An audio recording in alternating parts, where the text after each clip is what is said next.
everyone. First of all, I just want to thank you all for coming to tonight's Oregon State University Holocaust Memorial Week program. It's entitled Religious Prejudice on the Contemporary Scene, How Great is the Threat? We've got two excellent speakers tonight, Hillary Bernstein, who's from the Anti-Defamation League, and Amara Khan, the Associate Director for Global Diversity Initiatives at OSU. My name is Stuart Sarbacher. I'm an associate professor here in the School of History, Philosophy, and Religion in the College of Liberal Arts. I'm one of a number of faculty that teaches courses on world religions here. And the world religions courses and curriculum really is focused upon the idea that students who take these courses get exposure to different viewpoints such that, maybe they let a few of their prejudices go. They realize maybe they shouldn't judge before they look perhaps a little bit more deeply, even at traditions or at other groups of people they don't understand. We think it's one of the best ways for students to really learn to appreciate and value diversity. I often tell my students, this is the definitive undergraduate experience. If you're religious, you probably never looked at your own religion through a historical or an academic perspective. You probably never studied traditions other than your own. And people who don't have a religious background, they've hit the jackpot. They can learn about all of these traditions, really starting anew.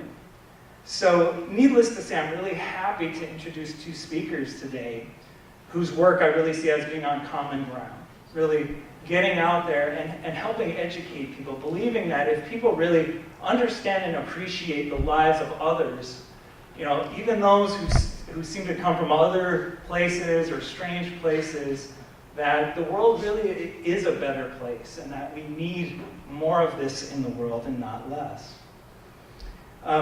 Religious prejudice, as we'll be talking about today, can refer to Judaism and Islam, but also it's something that's really been pervasive in the history of really the world culture, not only Western culture.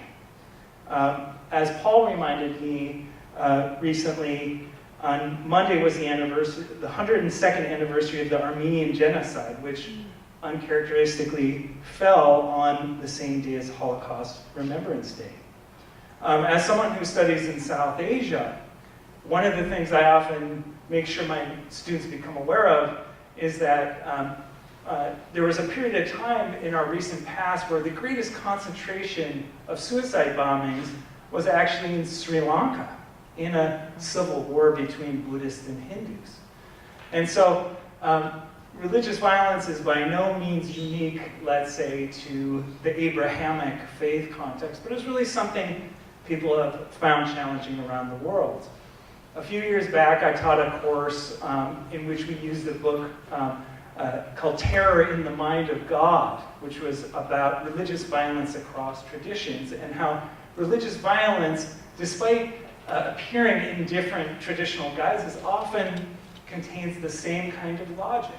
Often one in which one feels one's own identity as threatened to peril, such that any and all means become acceptable. But as I think our speakers will talk about today, there's another approach, which is really trying to understand others. Not necessarily to agree with them on every level, not necessarily to become them, but develop a kind of empathetic worldview.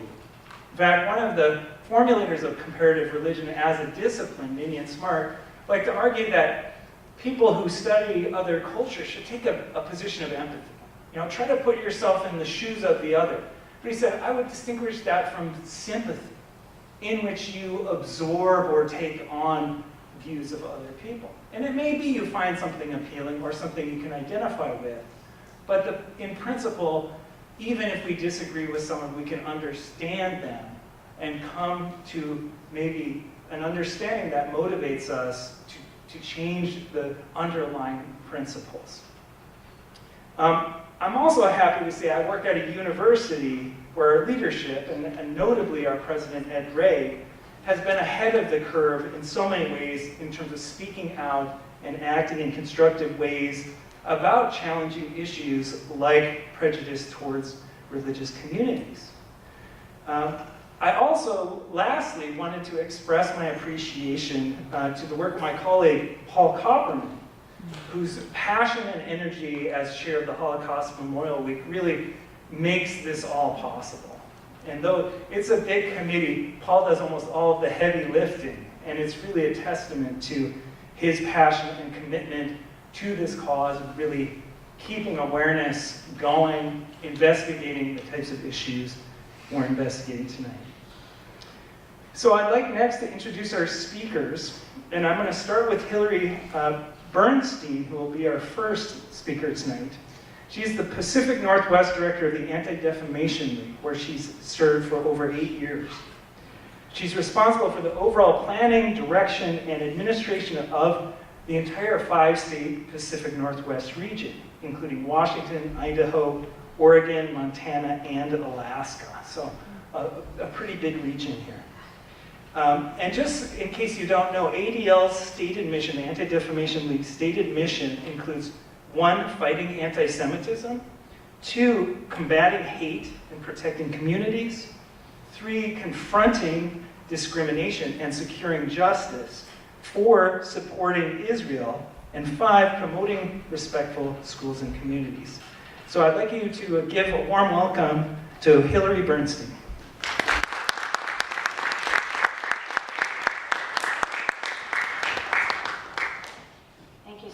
Can you hear me okay? In the back, I'm counting on you for thumbs up or thumbs down. Yeah, thank you. I'm very pleased to be here tonight. I know everyone always starts out a speech that way, but I am really happy to be here with you. As Stuart said, I'm the regional director for ADL, and actually I've been with ADL for 12 years, but who's counting? It is a huge geographic area that we cover. My office is in Seattle, but I lived for a number of years in Oregon, and one of my children was born here, so I have a warm place in my heart for Oregon, and I'm just really thrilled to be here on the OSU campus. So, in full disclosure, to start out, I want to tell you that I'm at heart an educator and a storyteller. I'm not a statistician. But I'm going to be sharing a lot of numbers with you tonight. I think that stories have the power to change hearts and minds. But I think that numbers are important too. So whether we're talking about an unfathomable number like 6 million, or we're talking about the number 1, as in one girl in an attic, numbers have a story to tell. But first I want to tell you a story about one person, a person who lived in America in 1910. Some of you may know who this person is. I wouldn't imagine that you would. This is a young man who lived in New York and moved to the South, moved to a community right outside Atlanta to help operate a pencil factory. He came to be the manager of the pencil factory. And in 1910, it was a time of a lot of changing social norms. It was a time when women and girls were first entering the workplace. They worked at this pencil factory. Not long after this man moved to Atlanta with his wife and started his work, a young girl was murdered. A young Irish girl was murdered at the factory. And this man, Leo Frank, a Jewish man and a Yankee, was accused of the murder. He had nothing to do with the murder. There was no evidence pointing to him whatsoever. But in the time, there was so much anti-Semitism, virulent anti-Semitism in the United States, but especially in the South, that a huge, what we would call a media circus, came about in front of the courthouse. The trial went on for months, and in the end, without any evidence, this man, Leo Frank, was accused, found guilty, and condemned to die. The governor of Georgia knew how egregious this whole process had been, but the best that he could do was to commute Leo Frank's sentence from death to life in prison. And as he was working out the legalities, and I apologize in advance for showing the next slide because it is very difficult to see. While the legalities were being worked out and Leo Frank was waiting in a jail, a mob broke in to the jail, dragged him out, and lynched him.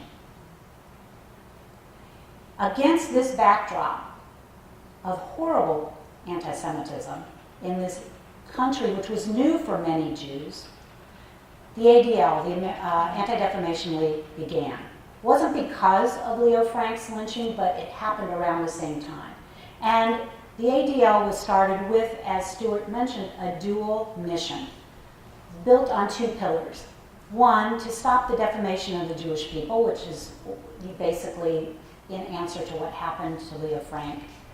But almost simultaneously, the second mission, the second pillar came about, and that is to secure justice and fair treatment for all. Because the founders of ADL realized that you can't just try to protect one group of people, you have to protect everyone.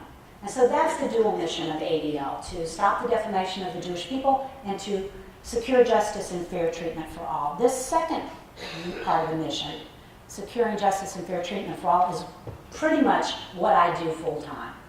That's mostly what I do. I work with my colleagues around the country. There are 27 ADL offices around the country, and all of us are working together to strengthen civil rights laws. So we do work on voter ID stuff. We do work on immigration reform, refugee resettlement are some of the issues that matter to us right now. Education equity, reforming the criminal justice system. So many aspects of strengthening civil rights laws. We also investigate hate. One of the things I think about a lot is that anywhere along the I-5 corridor, like from Bellingham to Ashford, Ashland, excuse me, I was going to say Medford, it came out Ashford, Ashland, you could get off any exit along that corridor, any exit, and find haters. Maybe not a lot, but could be one person, could be 10. Doesn't matter anymore how many, because they're all connected via the internet, and they all support one another. You don't have to have a big rally with people wearing white masks, hooded masks, to have hate happening amongst us. So we investigate hate. We work hand in glove with law enforcement a lot of the time because we can investigate things that they, their hands are tied behind their back unless there's something really going on. We can share information with them that we found. And the third way that we secure fair treatment for all is educating. I do a lot of work in schools to help young people stand up to stereotypes and bigotry and bullying and cyberbullying and all of that. But tonight, I'm here to talk to you more about the first part of ADL's mission, which is how we respond to anti-Semitism. And as I said, I'm not a statistician, but I'm going to be using numbers to try to help create a picture for you about what's happening today. So first, what's the definition of anti-Semitism? This is the one that ADL uses. It's very simple, straightforward. A prejudice and/or discrimination against Jews. There you go. And this prejudice and sometimes discrimination can be based on a number of things, but kind of whittled down, diluted down to 3. I would say it's based on maybe hatred of Jews because of their religious beliefs and practices, contempt for the group as an ethnic group, or just ideas about power, supposed power, myths and stereotypes about Jewish influence around the world. It's kind of what it boils down to. So that's the definition that ADL uses to think about anti-Semitism. Because this is a group that's come to hear something in relation to Holocaust Memorial program here, I wanted to kind of place anti-Semitism in the context of the Holocaust. When people study the Holocaust, they very rightly look at anti-Semitism as one component of the Holocaust. There's the economic hardships that Germany was enduring post-World War I. There was the depression that the whole world was dealing with. There were societal changes going on in Germany. There was a fledgling democracy. So you can look at the politics, the economics, all sorts of things, and anti-Semitism as being under this umbrella, this horrible umbrella of the Holocaust. But another way to look at anti-Semitism is to think of anti-Semitism as the umbrella.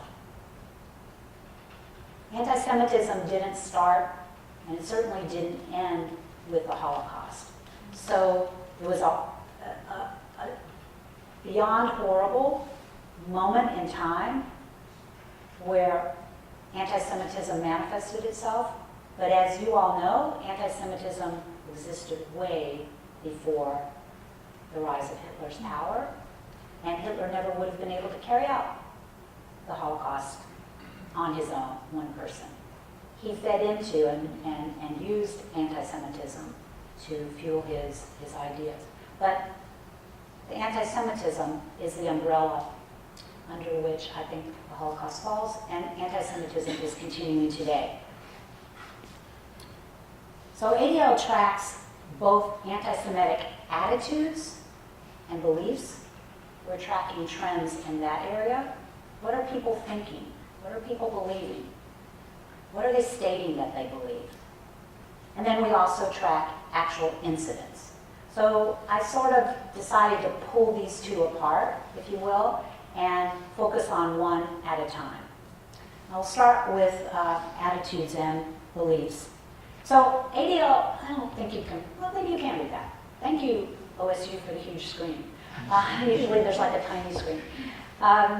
So ADL doesn't just say, oh, you said Jews have power, so you're anti-Semitic.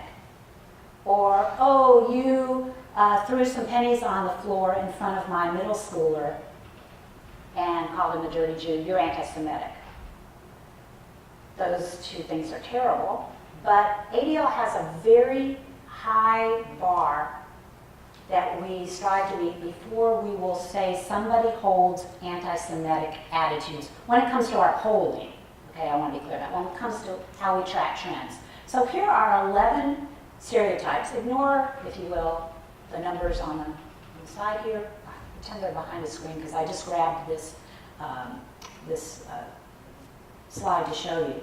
These are 11 statements that ADL has been using for about 50 years to track anti-Semitic stereotypes that people hold, stereotypes and myths about how Jews are more loyal to Israel than to any country that they live in, how they have too much power, how they think they're better than others, how they talk too much about the Holocaust. You can read them for yourselves, but there are 11 of them. And for ADL in a poll to say that someone holds anti-Semitic beliefs, they have to agree with 6 or more of them.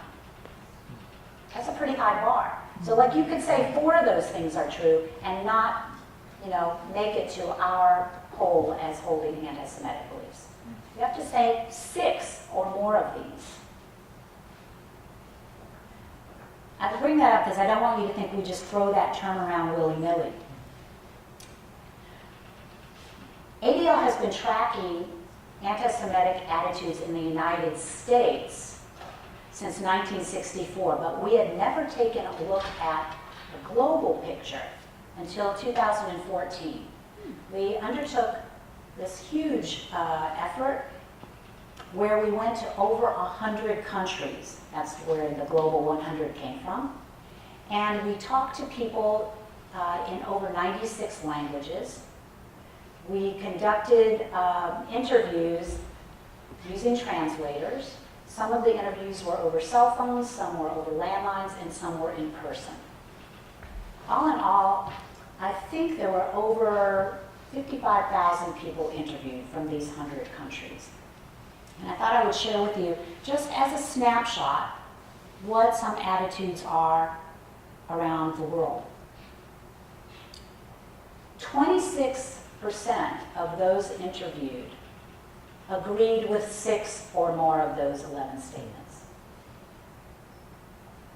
That doesn't tell you how many agreed with 3 of them, or 4 of them, but 6 or more of the statements where people said they're probably true. If you extrapolate out that number to think about, as statisticians do, to think about what does that mean for a worldwide sort of opinion, that could mean that over 1 billion people, 26% of the world's population, hold 6 or more of those egregious beliefs. And of those 26%, when they were asked have they ever met a Jewish person, 70% said no. So a huge number of people held the majority of those opinions, and they'd never met a Jewish person before. That kind of tells you how. I was talking with Paul earlier tonight about the idea of stereotypes and why there's no good stereotype. All stereotypes are bad. But I'm going to take a chance with this group and throw out a phrase and ask you to fill in the blank. If I were to say to you, the moon is made of green, what would you say? Cheese. Do you believe the moon is made of green cheese for a second? No. Do you know where you first heard that? Probably not. But if I put the stimulus in front of you and say the moon is made of green, out it pops. Even if you don't believe it for a second. That's the thing about stereotypes. They come from somewhere. You don't know where, but they're in your head. And 26% of those people interviewed had those ideas, 6 or more, and yet they'd never met a Jewish person. There were other questions asked during the Global 100 process that went beyond those 11 statements. And I thought I would share these particular ones for this audience. So, a little over 50% said they had heard of the Holocaust. A little over a third said they'd never heard of it. And more people over the age of 50 had heard of the Holocaust. But here's what I found interesting. Of the 54% or so who said they'd heard of the Holocaust, that number dropped when you asked them, did they think it was true?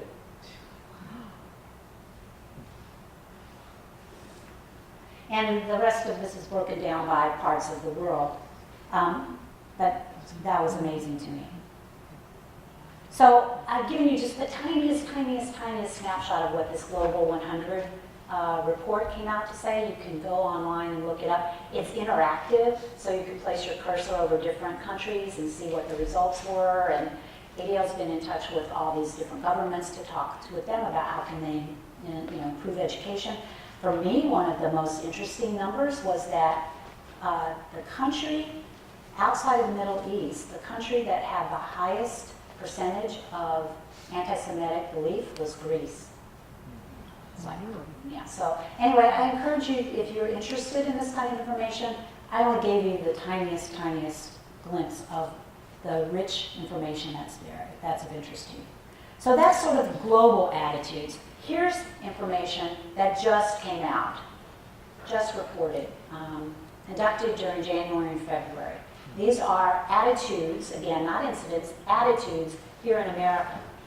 And to me, those boxes, unsettling and heartening, those are my words, those are not part of the report. But what I found unsettling was that anti-Semitic attitudes here in the United States had bumped up a bit from 2015 to 2016. It's not a huge bump, but it's a bump up. And those attitudes, I think, have something to do with the political atmosphere that we've just come through in the past year. Not laying it at any one person's doorstep, but just saying there's been a rise in negative name-calling, thinking about the other, lots of different others. And I think this has contributed to this number going up. I mean, the good news is that 85% of Americans don't harbor anti-Semitic, 6 of those 11. Again, this is 6 of the 11 statements. That's how you got to the 14%. It's a lot of ideas to have about Jews. What I find heartening is that the majority of Americans are really concerned at least half or so, are really concerned about violence aimed at Jews. And what's even more heartening to me is that 76% of Americans are concerned about violence directed at the Muslim community in America. And most people think that government should play a role in bringing about a response to this. So that's the attitudes part that I could share with you from the Global 100 and then the most recent attitudes here in the United States. So incidents. We've been tracking anti-Semitic incidents in the United States since 1979. And what do I mean by incidents? I mean criminal and non-criminal acts of harassment or acts of intimidation. These could include hateful propaganda like flyers. It could include vandalism, like with swastikas, and or threats specifically aimed at individuals. There is a difference between hate incidents and hate crimes, and without going into a full-fledged talk about that, I'll just say that it sounds obvious, but a hate crime has to be a crime first. So it has to be, an assault or a murder or a really serious threat, and it has to be shown very clearly that the target of that crime was chosen because of an aspect of their identity. Their race, their religion, their gender, their sexual orientation. Really, it has to be a crime first, and then on top of that, it's a hate crime if the person was targeted for a specific reason like that. If you find a swastika on a garbage can, in an alley here on campus, that's a terrible thing. It's sending a really, nasty message to people on campus.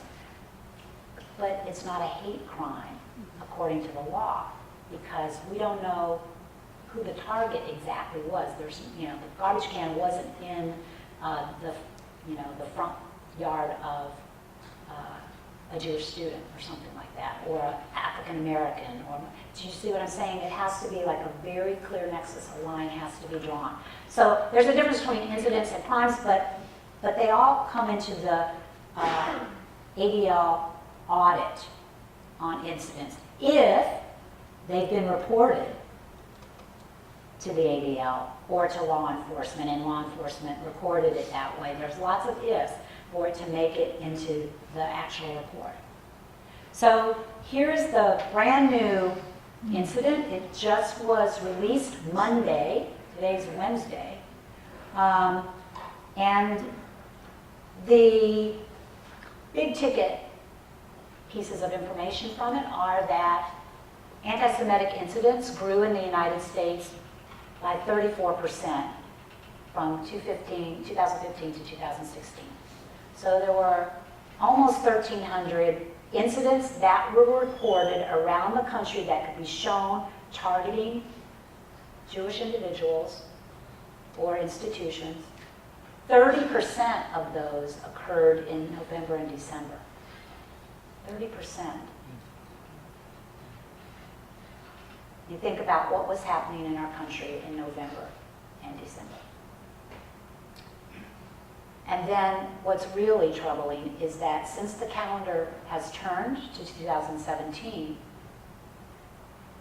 there have been over 500 incidents already. And by comparison, it's a huge jump over last year. And I don't know if this is too blurry, but I apologize. The bottom orange line is 2015 from January to December. The middle light orange line, which spikes really high in November, December, was last year. And then that little yellow thing over there on the left, that's this year. So I'm sorry to be the bearer of, uncomfortable news, but there it is.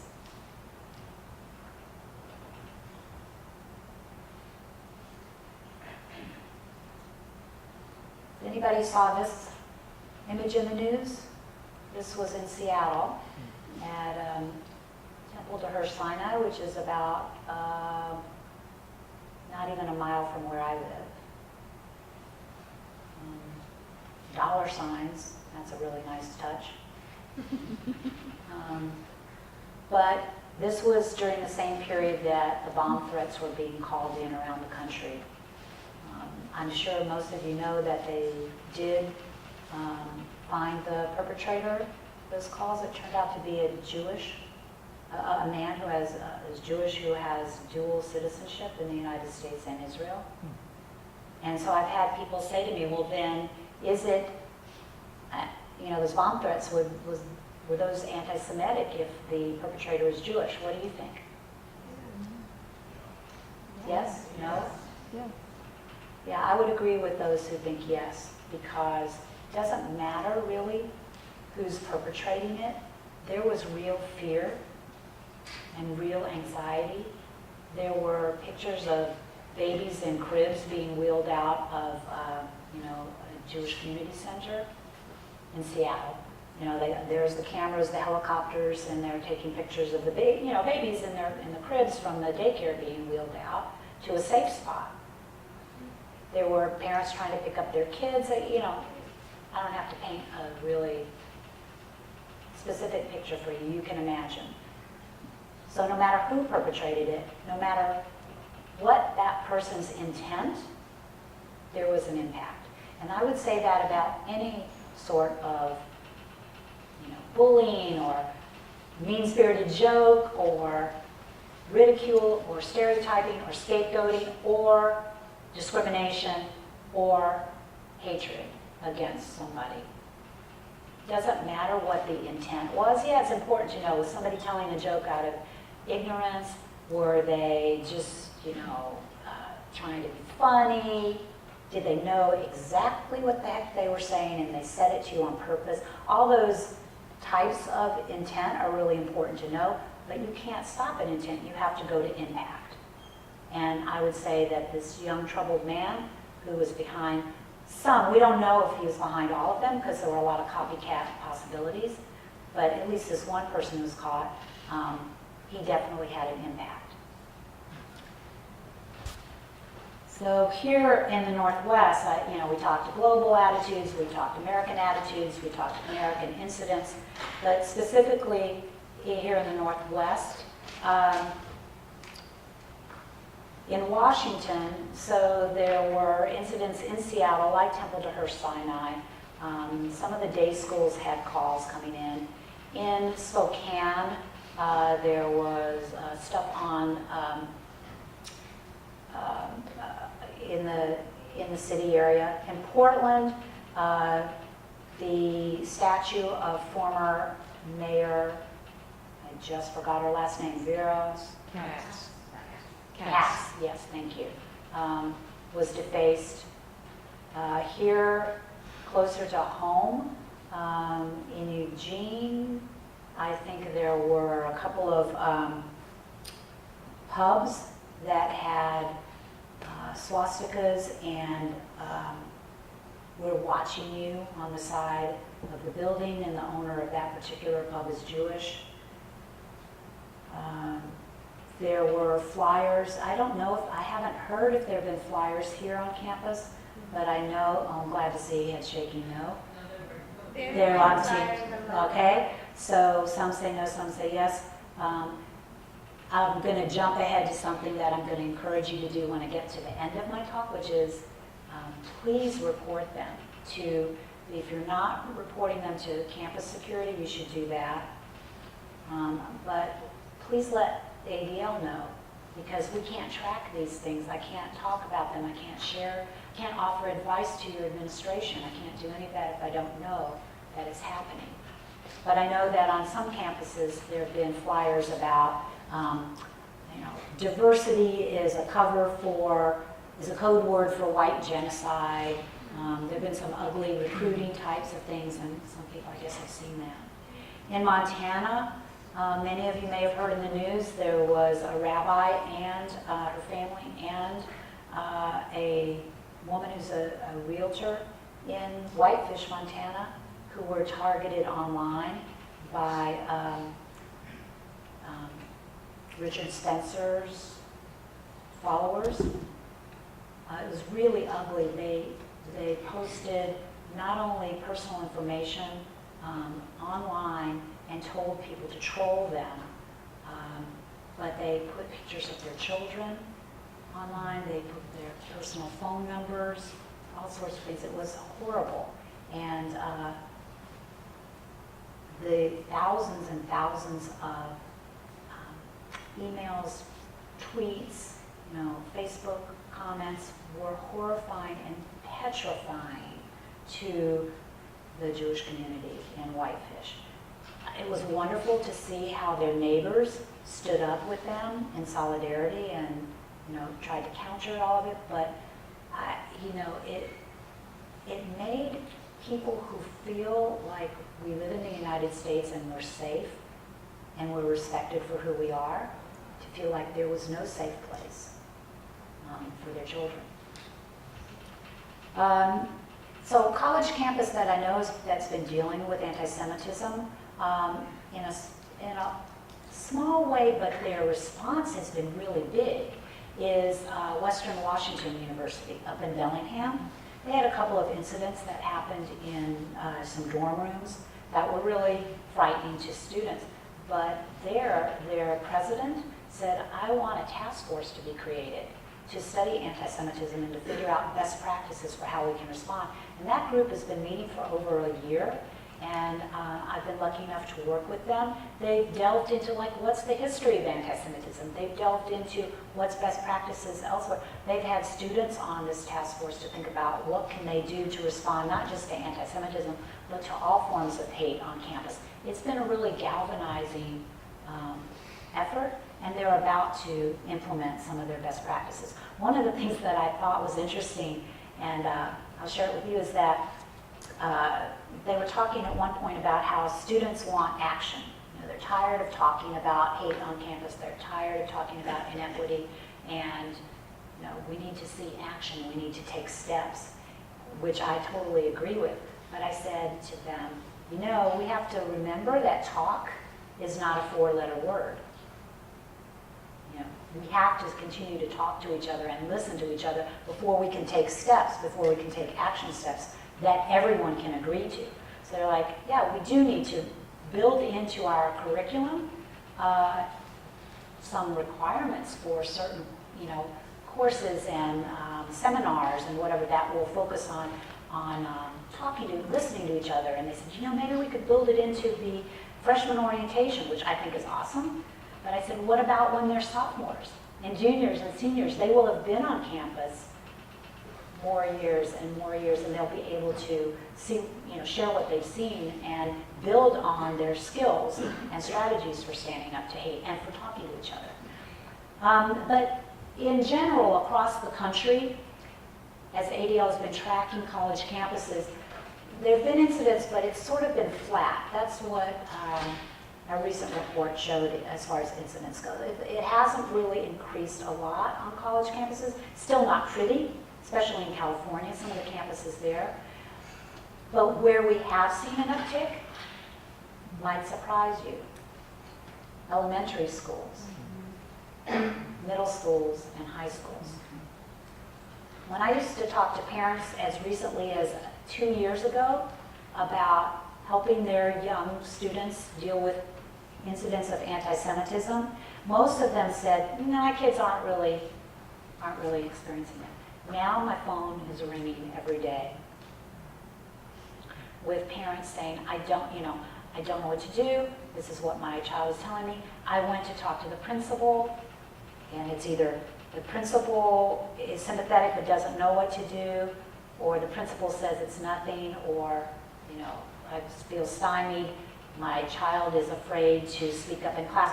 My student is on the crew team and is the coxswain in his boat, and yesterday, it's not yesterday now, April 20th, does anybody know the significance of that date? Hitler's birthday. This young man went to crew practice and his boat mates, the people who depend on him, you know, to call out the timing and everything, they gave a Hitler salute and sang happy birthday to this young man. So kids are picking things up, you know, like sponges, and they're repeating things they've heard.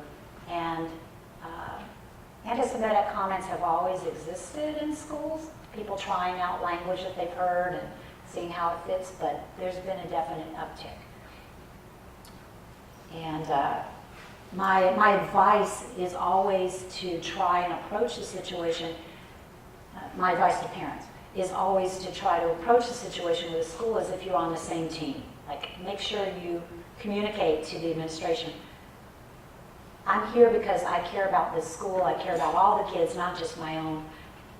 How can we work together? I know you care about making this school environment, this learning community a safe one. How can we work together? Sometimes that works, sometimes that doesn't. But I always feel like that's a good place to start rather than in an accusatory sort of way. So again, we give advice, we serve as advocates, we don't litigate. So I can't help someone if they want to, you know, go into court. But we do serve as advocates and can help amplify an individual's voice if they're having a problem at the workplace, in their neighborhood, if their students are having problems. And that's a lot of what I do. But I have to get the call or the email from somebody saying, can you help me? Can you give advice? What can you do to help us?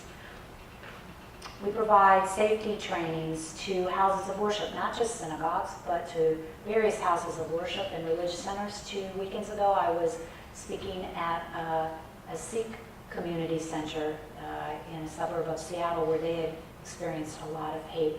And it was a wonderful opportunity to serve as a resource for that community.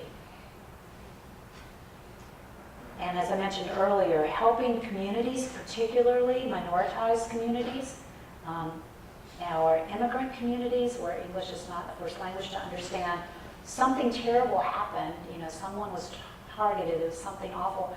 Why isn't the prosecutor's office labeling this a hate crime?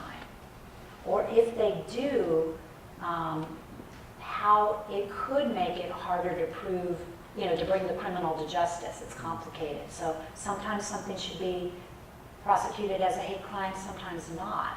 And I'm not a lawyer, I don't play one on TV, but I've learned this much over the last decade or so, that it's not so simple. And how do you tell someone who's, you know, a Somali grocery store has been targeted that what's happened to them is terrible, and we're here to support you in many, many ways, but this isn't going to be prosecuted as a hate crime, probably.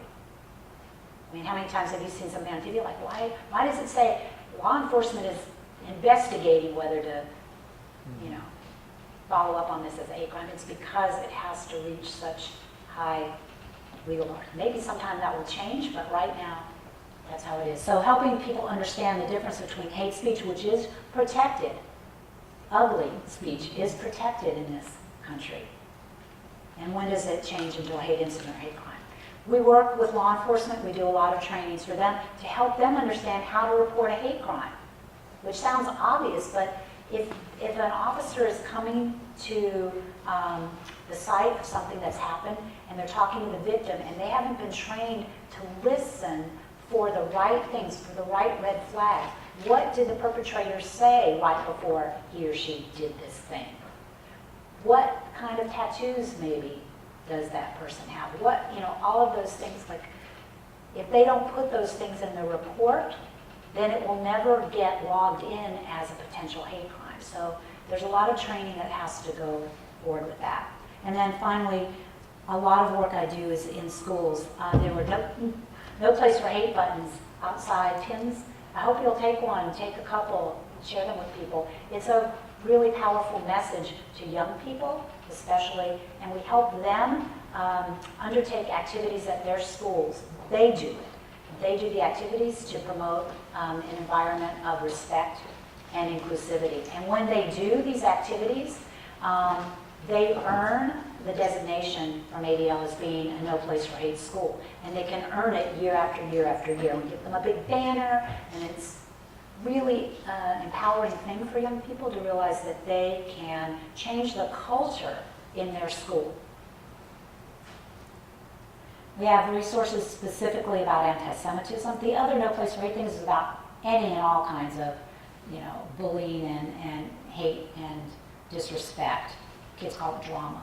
That crosses across lines. But we also have specific resources for helping to teach about the Holocaust, for standing up to anti-Semitism. And then there are ways that you can help. So as I mentioned before, reporting incidents, and it doesn't have to be a big formal thing, it's just letting us know that this happened, you have a concern, is there anything that we can do? And I like to use this term zero indifference. I think most people have heard of zero tolerance. That's been terribly perverted, I think, in lots of ways with school discipline over the years. But zero indifference, what does that mean? That means agreeing that nobody looks the other way when they hear something that's inappropriate or hurtful, or whatever. It's where a teacher can't say, well, in my classroom, they know not to talk that way. I can't control what happens out in the hallway. Well, yes, you can. And once students know that everybody, and I can say that it could extrapolate to a college campus as well. When the administration doesn't look the other way, when professors don't look the other way, and when collectively all the students don't look the other way and speak up for one another, it really can impact an entire campus. You can help by serving as eyes and ears for ADL. ADL can't be in Corvallis every day, but you're here. You're here. If you see something in the news, if you hear somebody talking about something that you think should be addressed, then let us know. That's a big way you can help. You can get involved with the ADL if that's something that would be passionate, something that you'd like to do. There are ways to help support the work that we do, advocate for us, let people know what we do, and you can speak up for each other.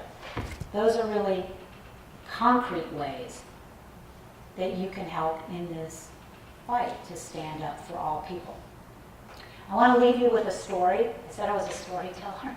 So this is a story, well, it's an explanation, I guess, more than a story, about a program that we're doing with law enforcement that uses the Holocaust as an extreme case study for what can go wrong in a democracy, and how law enforcement during the Holocaust, regular cops, how they got pulled into and began to implement Nazi ideology over a period of time. And we used the Holocaust as this case study to then come back from the 30s that we spend several hours talking about, that time period, in the 40s, to the present day and say to them, you have ideals about why you went into law enforcement. So did the average police officer on the streets of Berlin. He, and they were men then, he wanted to help his community. He felt a noble calling. He wanted to be a hero and a helper, just like you. But something went terribly wrong. And so we spend time talking about that.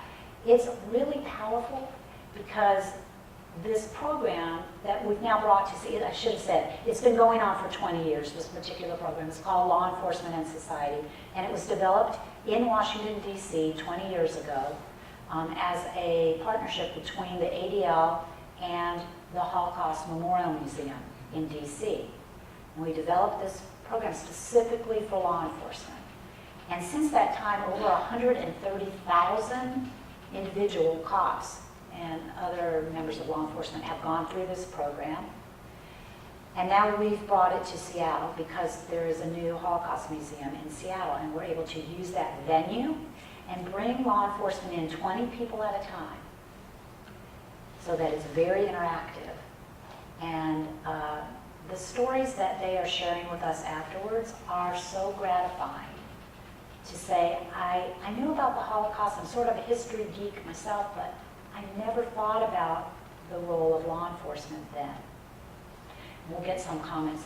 Wait a minute, did you just develop this because of the election that just happened? Because you had a quote about Hitler saying, make Germany great again.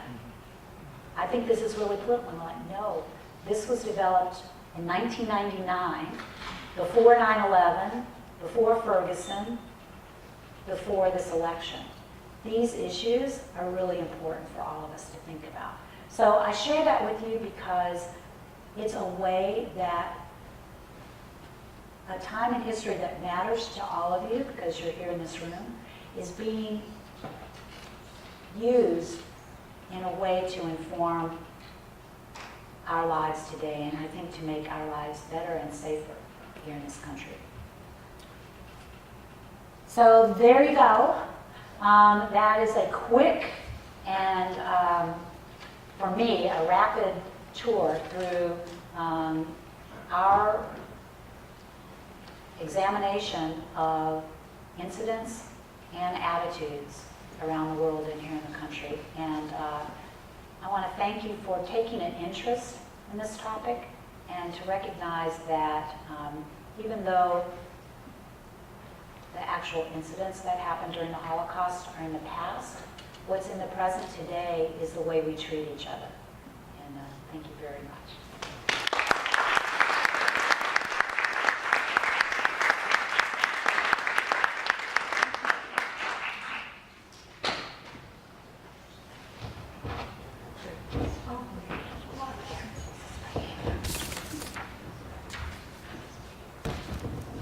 So we will.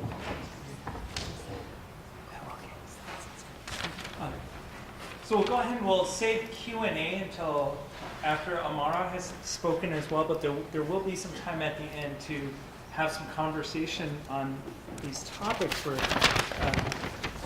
looking at today. Thank you so much for such a wonderful presentation. So our next speaker is Amara Khan, who's Associate Director for Global Diversity Initiatives, or GDI, here at OSU. Global Diversity Initiatives, which is under the umbrella of the Student Affairs, Diversity, and Cultural Engagement Program, is charged with cultivating a culturally competent, globally knowledgeable, inclusive, and socially responsible student body. And they do this through meaningful and intentional dialogues and global partnerships that interact across the boundaries and borders of culture and identities. GDI also serves as a bridge between various academic and administrative units here at OSU, in particular looking at the care of international students. Amara received her PhD in 2012 from the School of Anthropology here at OSU. And she currently serves as an instructor for us in the School of History, Philosophy, and Religion in the College of Liberal Arts. So please give a warm welcome to Amara Khan.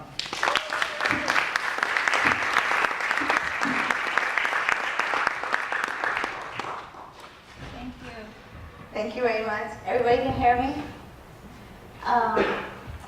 For all of you who showed up who were not personally blackmailed by me to show up, I thank you even more. You know, there was a time growing up when I had this dream that I would one day wear a mic on my lapel and people would listen to me. So this is kind of a dream come true. The only difference is in my dream, I'm Beyonce and people are dancing behind me. So it's only a partial dream come true, right? It's a very sobering topic. This entire week is heavy on my heart. So, and I am a very emotional person. So please forgive me if I do get emotional during this conversation. I chose to speak about Islamophobia within the context of how hate is getting normalized among us. The past couple of months in particular have brought us to a point where even those of us who are the targets, sometimes those of us who are the objects of somebody's hatred, derision, even we have a very short attention span to who says what, how people react, what's said. Perhaps it's a survival mechanism, but as an educator, as a community member, and as a parent, it's important for us to address this process of normalizing what is acceptable as discourse now, what is acceptable as behavior, what is acceptable as opinions that are grounded only in assumption and fear. I have a feeling that I was invited to speak here more because my title says Global Diversity Initiatives, and the Associate Director. Perhaps I know and can speak to everything that goes on this campus, but I can speak to some aspects of what has been going on. Even I know very little. I think one of the things I really want to address through this opportunity is that our institution is doing everything it can to establish a bias response mechanism that's as robust and can keep up with the amount of aggression and hate that's actually occurring among us. The majority of us, including myself, either choose to or just by circumstance have been living in a bubble, thinking that we are such a blue state. We are in such a safe space that this kind of hate, this kind of phobias do not exist among us.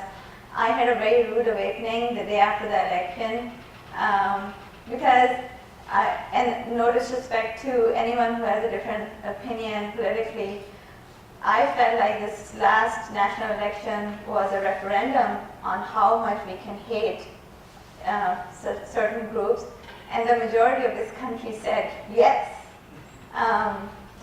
So in those terms, I'm very sad. I'm sad on behalf of my community, on behalf of what it means to be on a campus where the purpose is learning. How do we teach our students to grow up and be tolerant and respectful beings when at a national stage, and we are also supposedly leaders of the free world, what are we showing to the world? What is okay? What can we say and do that we can get away with? And I tell you that it's a lot. Many of you are not unfamiliar with the idea of a phobia, right? What is it? A phobia, according to the dictionary, is an exaggerated, usually inexplicable, and illogical fear of a particular object, class of objects or situations. And I'm an anthropologist, I'm a storyteller, and I'll tell you the story of my own intellectual development, right? I was doing my first master's back in Pakistan, and my area of focus was conflict management and strategic planning around, countries that go to war with each other. I mean, if you know about, let me go back. I was born and raised in Pakistan, so there's the constant conflict with our neighboring country, India. And in that context, even growing up as a young adult, I never thought that people would strategize and be active combatants and with passion over anything other than the quest for territory, and the way we were between India and Pakistan, or the quest for survival against, perhaps a perceived hegemonic enemy. I just never thought that my identity as a Muslim woman or my faith or my heritage, my family's heritage would be the object of someone's phobia. It never occurred to me that among humans, people, I thought phobias were, again, people were scared of spiders. I thought people were scared of clowns. And that too is an American thing. We don't have clowns back home that are scary. And to think that there is an entire world out there that thinks that me and my faith, or people of faith, any faith, are worthy of hate by virtue of that faith, it had not occurred to me until, of course, like with most graduate students, Samuel Huntington happened to you. And you read The Clash of Civilization and then you go, holy shit. Because people can hate, and there's this whole idea of, in many ways, I started thinking, are we really destined for a clash because of who we are, which is what our civilizations are? So, I'm still coming to terms with the fact that my identity and my faith, what I'm teaching my children to live by, a code of conduct that I believe would be the course for them to become good, responsible humans, is a cause for somebody's phobia. I'm still trying to come to terms with that. But the responsibility to deal with that reality is that much bigger for me now that hundreds of other mothers send their children in my care, in your care, in all of us' care. I carry that burden very, very heavily, very, very heavily.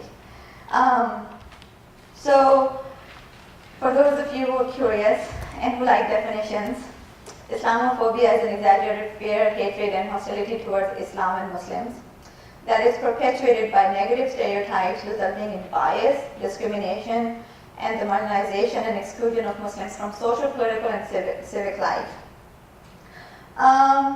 One of the things that I tried to address before, but I would like to reiterate, is that please do not live in that bubble where you think that not this town, not this campus, not this state, it all happens here.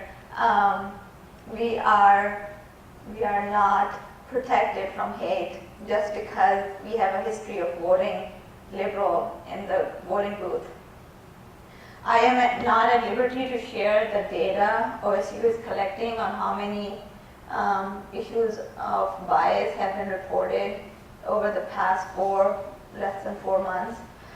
What I am at liberty to say is that there's been a definitive increase in the number of bias-related incidences reported. I would probably not be exaggerating if I say that our bias response team is probably one of the busiest jobs on campus. They hear from students, they hear from faculty. Some are reported, most are not. But there are nuances to what's going on in terms of Islamophobia. One thing I want to clarify is that the students that I work with, there's only this idea that perhaps all of them, because they look different from the majority, is that they're international students. They're not. Our community has American Muslims who were born, who were raised here, who call this place home. This is their only home, and they have been made very unwelcome here. So since I promised to share stories with you, the day after the election, I walk into the ECC, my heart is heavy, I can tell the air is heavy. And, I try to offer support to my students, and I made this general comment, you are not expected to work today. If you want to not clock in, it's fine. Take care of yourself. So I go into my office, I come out, and one of my student workers is on the couch face down.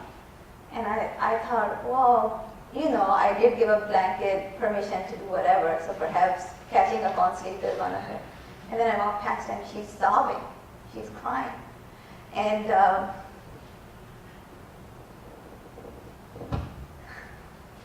so I leaned over her and I asked her, she said, you all have a country to get deported to. I'm American. This is my country. And I feel like I have nowhere to go.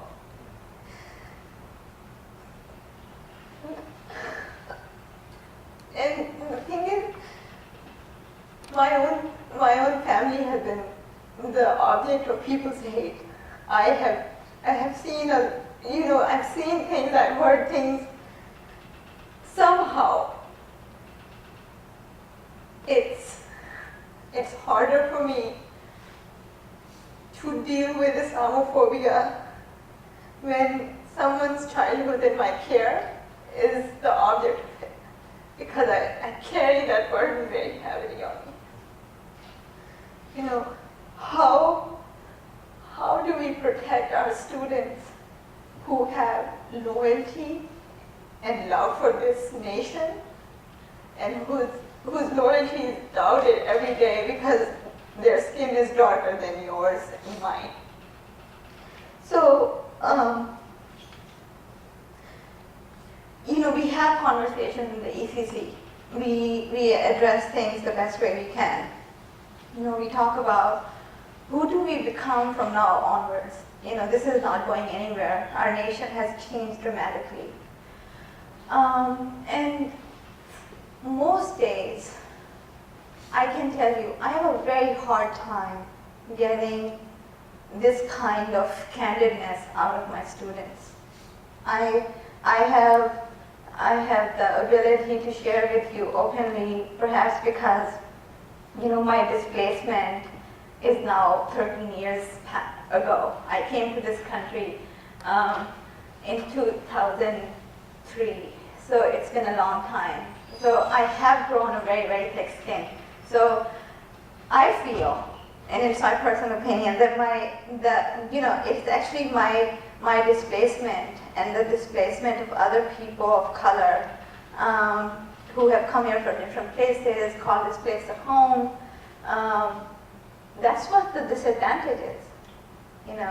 The people who hate us, they have the ability to see us as outsiders, put that label on us, and insist on it, regardless of how much love, care, and commitment we have given to this country. I have 3 master's degrees. I did my PhD here. I have been an aid worker, designing programs for various aid agencies for the United States, delivering aid to various countries. I did that for close to 10 years of my life. And before the beginning of this term, I posted the syllabus for the class I'm teaching for the School of Religious Studies. It's a class about Islamic traditions, very basic concepts, so people can learn what Islam is, just the basics of it, before they decide that they're going to hate it. And I got a call on my phone. A gentleman talked for about 14 minutes. Untraceable number, of course, the school doesn't know who called me. And the gist of the conversation is that I'm a propaganda agent. And a lot of, unsuitable words. But also the idea that I'm spreading hate because I'm trying to convert people to Islam, which in itself is interesting because, if one class can convert people to Islam, then Islam must be even better than I thought. But just think about it. I mean, what I'm trying to share with you is that when I hear things that are hateful, when I see behavior that's clearly biased, my survival mechanism is to make a joke out of it, walk away. It's when I go home, that's when I grieve. That's when the grief hits me. And then I start processing, well, if I'm hearing this, what are my students hearing? What's happening to them? And then the grief multiplies. So people, every time I'm invited to speak about things like this, people go, well, how is your community doing? How are the students doing? To be honest, The majority of them do not talk to me about it. Those who have come from other countries don't talk to me and don't share what's going on with them because they don't think, one, it's important. They also don't think because they're here for a short time, anyone is interested in knowing, and they also don't want to be bad guests in the country that's hosting them. Those who are born here, call it home, they don't talk to me because my assessment is that their grief is too strong.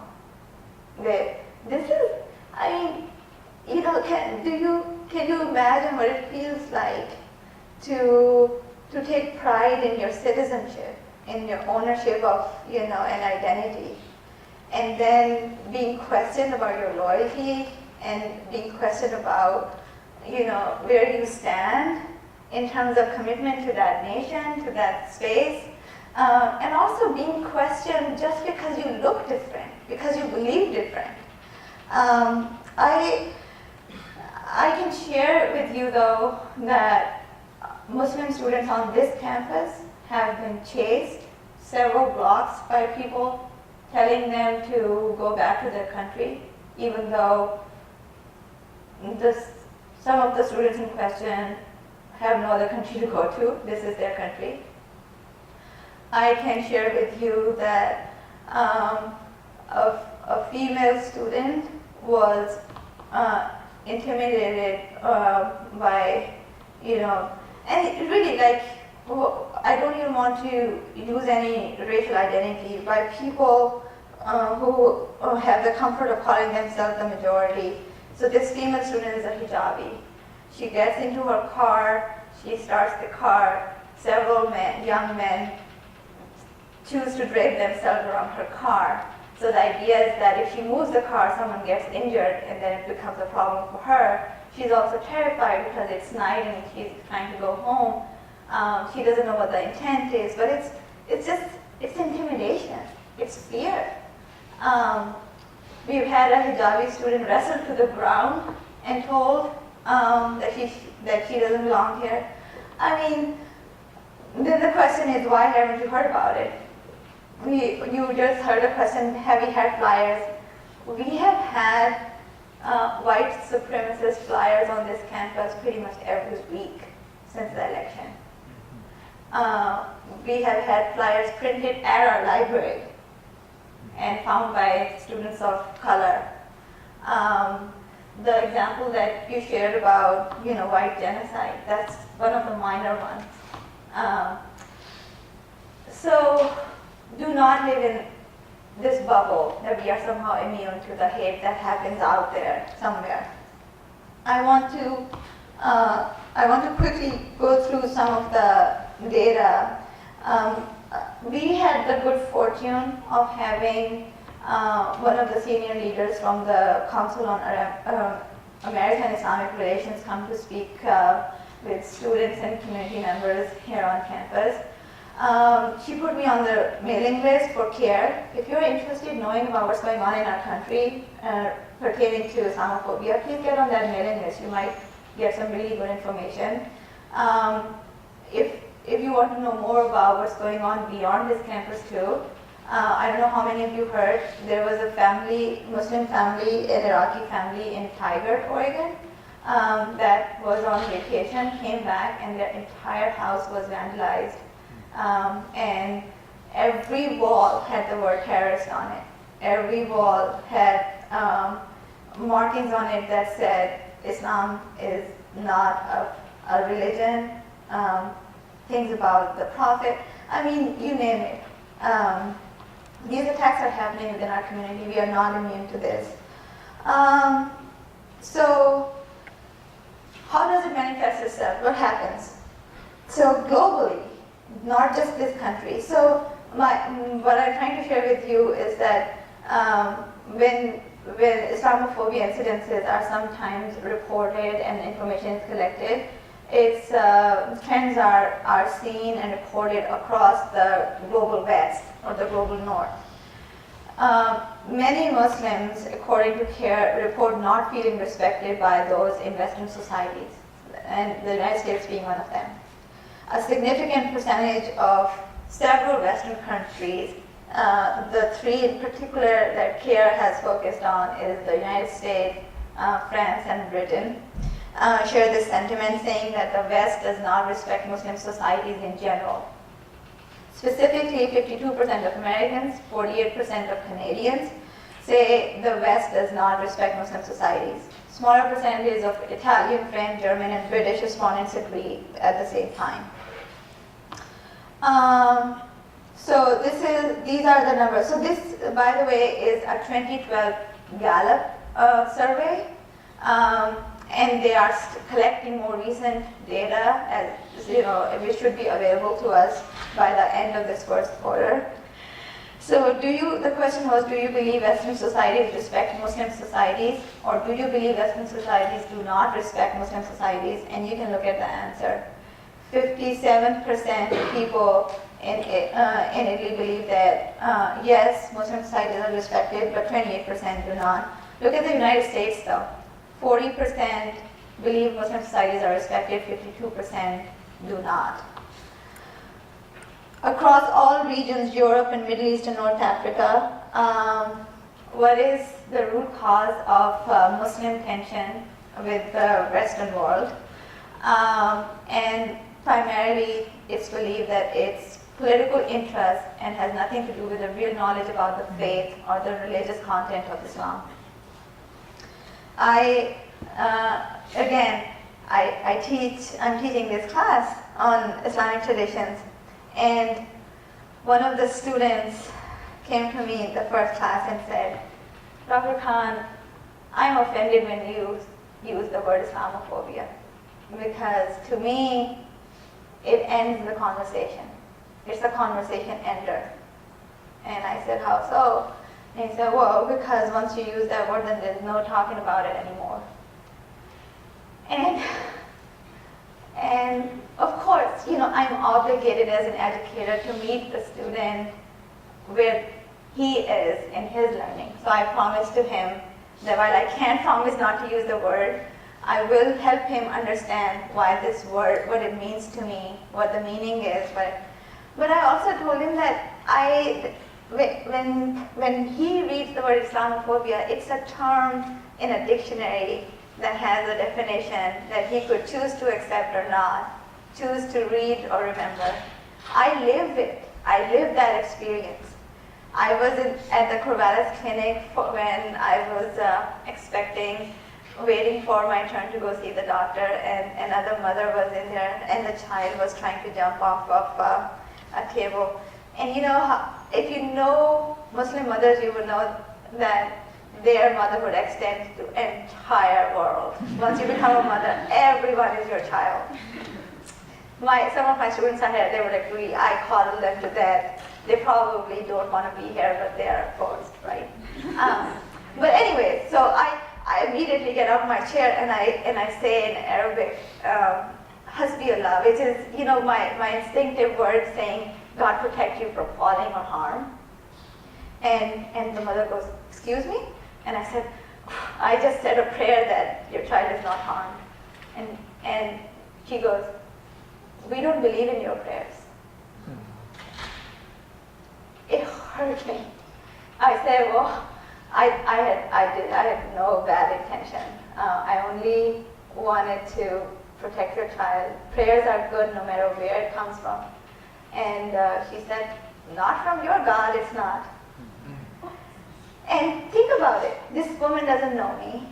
This woman, I could sit her down and lecture her until I'm blue in the face that we all have the same God. I could also lecture her that I could be cursing her child. I'm actually sending the baby a prayer. But in my hurt, what I also don't do is, I guess there's an element of self-preservation too. I walk away from that. I do not engage. And that's what I said about the hurt coming in when I go home. Should I have engaged? Should I have sat her down and said, if you were to send a prayer for my child in any language, I would always be grateful for that. But when I think back of that day, all I can think of is that, she only sees me as the person who follows that faith that they have a phobia about, and it reduces me and my entire wealth of history. There are close to 2 billion Muslims in this world. The 98% of them have never harmed anyone. The other side of the same coin is that people who are fearful of Islam, I wonder if they know that the examples they cite, Al-Qaeda, ISIS, others, do they know the body count on the Muslim side? Do you know how many lives ISIS has claimed of other Muslims? Do you know that in 2013 was the deadliest year in Pakistan of Al-Qaeda claiming lives in Pakistan? In the 2 months that I was there, there were 1,100 people who were killed by bombings by these extremists. Do people know that we have paid the biggest cost from our own societies, among ourselves, for some people who have hijacked my faith, the faith that my parents raised me? I come from a faith where my husband, even if it's the middle of the night and our children spot a bug somewhere, he starts looking for containers to trap the bug and take it outside. But again,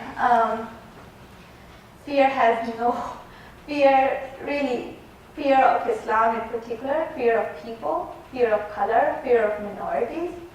It really has no rational reasoning other than the fact that conversation ends. They do not want to converse with us. There's no opportunity to learn from us.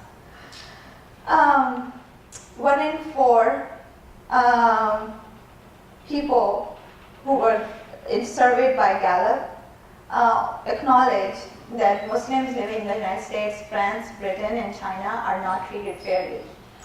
I have more information, but one thing I wanted to remind you is that we have a friend who is a realtor, and she shared information with me about they have an national association in the United States, and they're collecting some data around what neighborhoods are appealing to people.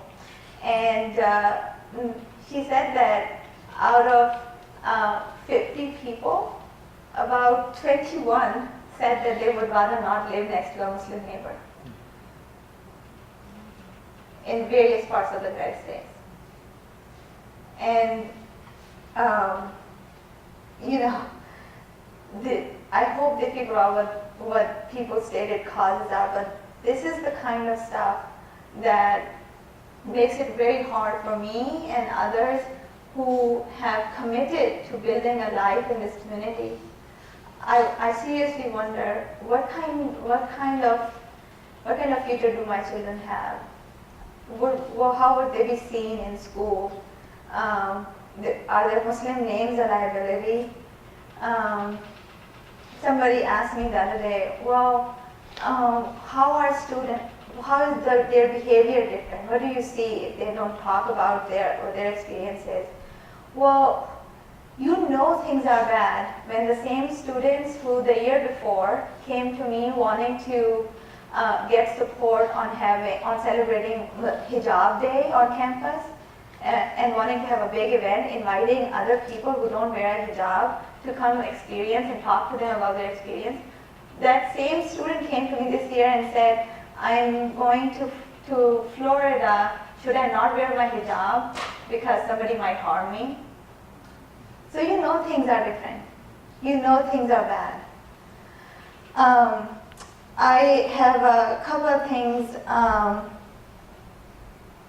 that I wanted to discuss before we run out of time. The Muslim ban has been one of the bigger game changers too in recent times. CARE has been at the forefront of collecting data in fact, the person I'm referring to, Zara Bilou, she's an activist like no other. She and her colleagues from CARE in California were at airports every single day during the early days of the ban before it was overturned or challenged by a so-called judge. And they are collecting real life information. These are cases that most of them they have spoken to or addressed. They say that right after that law was introduced, between January and March 2017, there were 193 cases of Customs and Border Protection agents acting in a manner that is clearly attributed to Islamophobia. And you can see that numbers are very, very different from previous years. So of the 193 Customs and Border Protection related cases, 181 were reported after January 27, signing of the Foreign Terrorist Entry into the United States Executive Order. And then 181 cases have occurred since. Just to give you some context, even after the ban was challenged by the federal judge, on February 27, an 81-year-old Afghani male came to visit here on a valid visa and was detained for about 19 hours at San Francisco airport for questioning before being released after speaking with one of the CARE. And for the longest time, even after the judge intervened, lawyers were not given due access to these people who were detained. And I mean, you can imagine, my parents just arrived a week and a half ago to visit me. My mother was in a wheelchair, and the entire day they were going to arrive. My hands, my palms were sweaty. My parents had actually left Pakistan 2 or 3 months ago after my child was born to come visit me, and then this, the new phenomenon in the United States happened. And they actually returned from halfway here. They came to Doha and then returned back to Pakistan because my father is a tribal elder. He has never been questioned. He has never been detained. And although he would never say it that way, but my mom told me that he did not want to be arrested for no reason. So when they actually arrived and they came through customs, it took them three hours of questioning, even though my mother is in a wheelchair. You can imagine, that anxiety. I did not hear from them. I did not know what was going on.